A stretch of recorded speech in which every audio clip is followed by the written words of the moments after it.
Sejarah awal perjudian di Indonesia merupakan salah satu sejarah yang harus kita tahu. Pasalnya, perkembangan tersebut memberikan gambaran bagaimana praktek perjudian mengalami perubahan dari waktu ke waktu. Perkembangan judi di Indonesia sendiri sudah bisa dilacak sejak masa kerajaan-kerajaan. Bahkan, ketika Indonesia dijajah oleh Belanda, praktek perjudian mengalami perubahan yang cukup signifikan.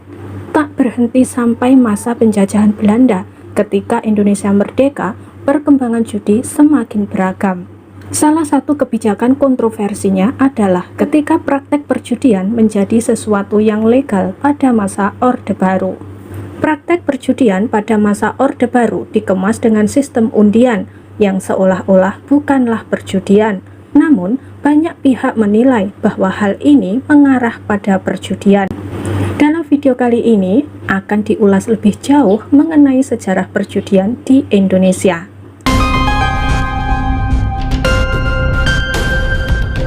Praktek perjudian di masyarakat lokal merupakan hal yang tidak bisa dipisahkan. Praktek perjudian ini berkembang seiring berjalannya waktu. Bahkan, jejak-jejak mengenai perjudian dapat kita lihat juga dalam legenda-legenda yang ada di masyarakat.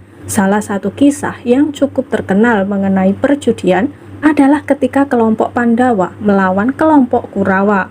Diketahui bahwa dalam kisah Mahabharata itu, kelompok Pandawa mengalami kekalahan dalam permainan judi dadu.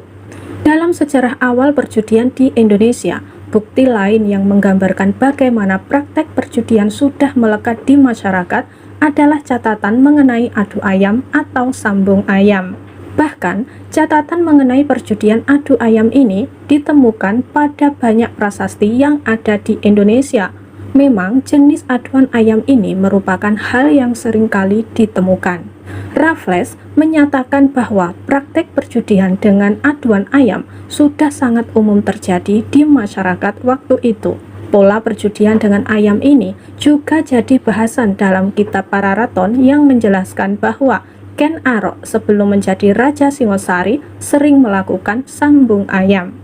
Permainan judi sambung ayam ini agaknya menjadi salah satu jenis perjudian yang masih eksis hingga hari ini, terutama di daerah-daerah perkampungan.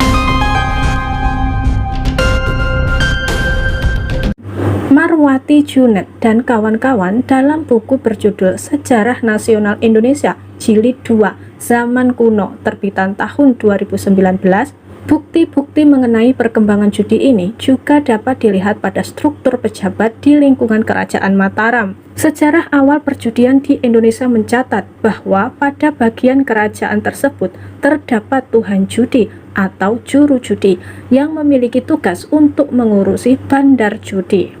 Tak hanya itu, juru judi juga bertugas dalam hal pengurusan pajak perjudian yang ada di lingkungan kerajaan tersebut.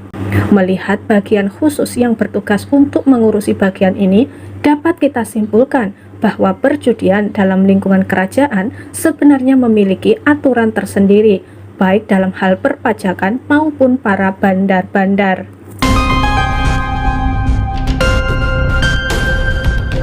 Ketika VOC datang ke wilayah Batavia, waktu itu praktek perjudian dan rumah-rumah judi yang ada sudah menjadi hal yang lumrah.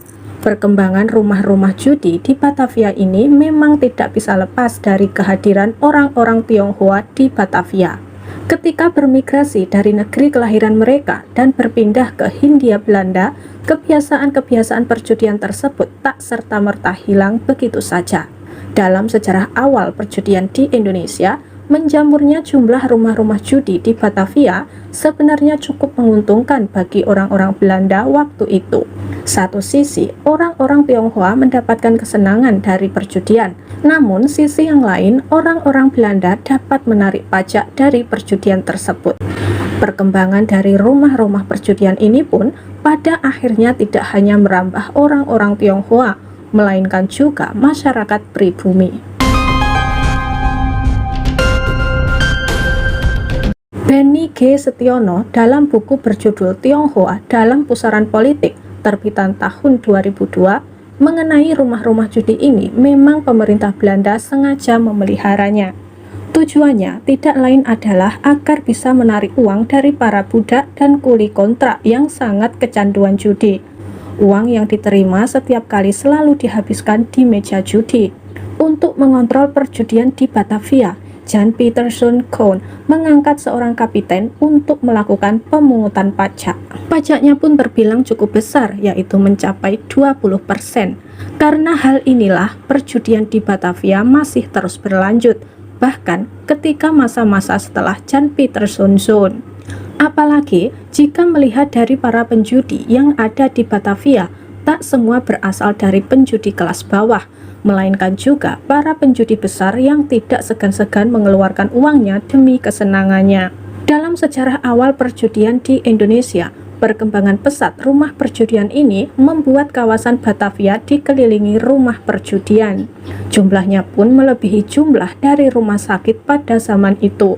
Jumlah pemasukan bagi pejabat kolonial yang tidak sedikit itulah yang membuat mereka enggan untuk menutup praktek perjudian. Permainan judi biasanya berupa judi kartu dan dadu atau poker. Judi jenis ini merupakan judi yang cukup terkenal di Batavia. Sedangkan pada pertengahan abad ke-19, orang-orang Eropa baru mengenalkan jenis judi seperti lotre. Permainan yang semakin beragam ini memberikan bagaimana gambaran perkembangan dari sejarah awal perjudian di Indonesia. Meskipun dalam kasus-kasus tertentu, judi aduan ayam sebenarnya masih tetap eksis hingga hari ini.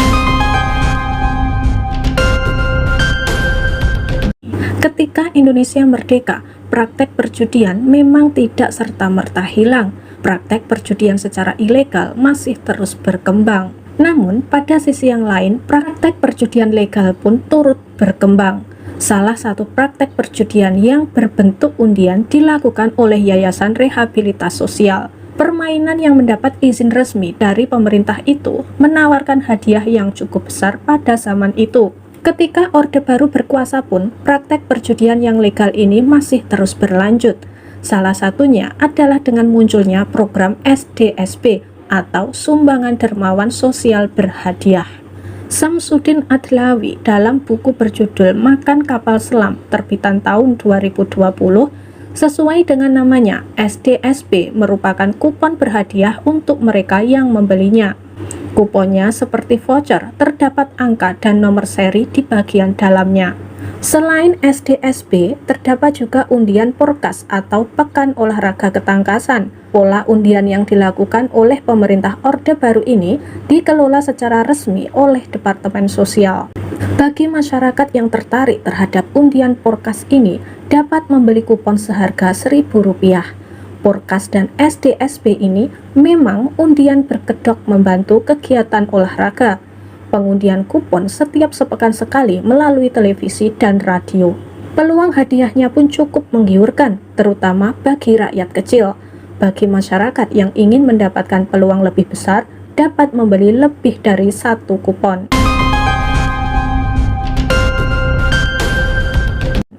Praktek undian ini sendiri sebenarnya mendapatkan banyak protes dari berbagai pihak seperti MUI maupun tokoh-tokoh agama.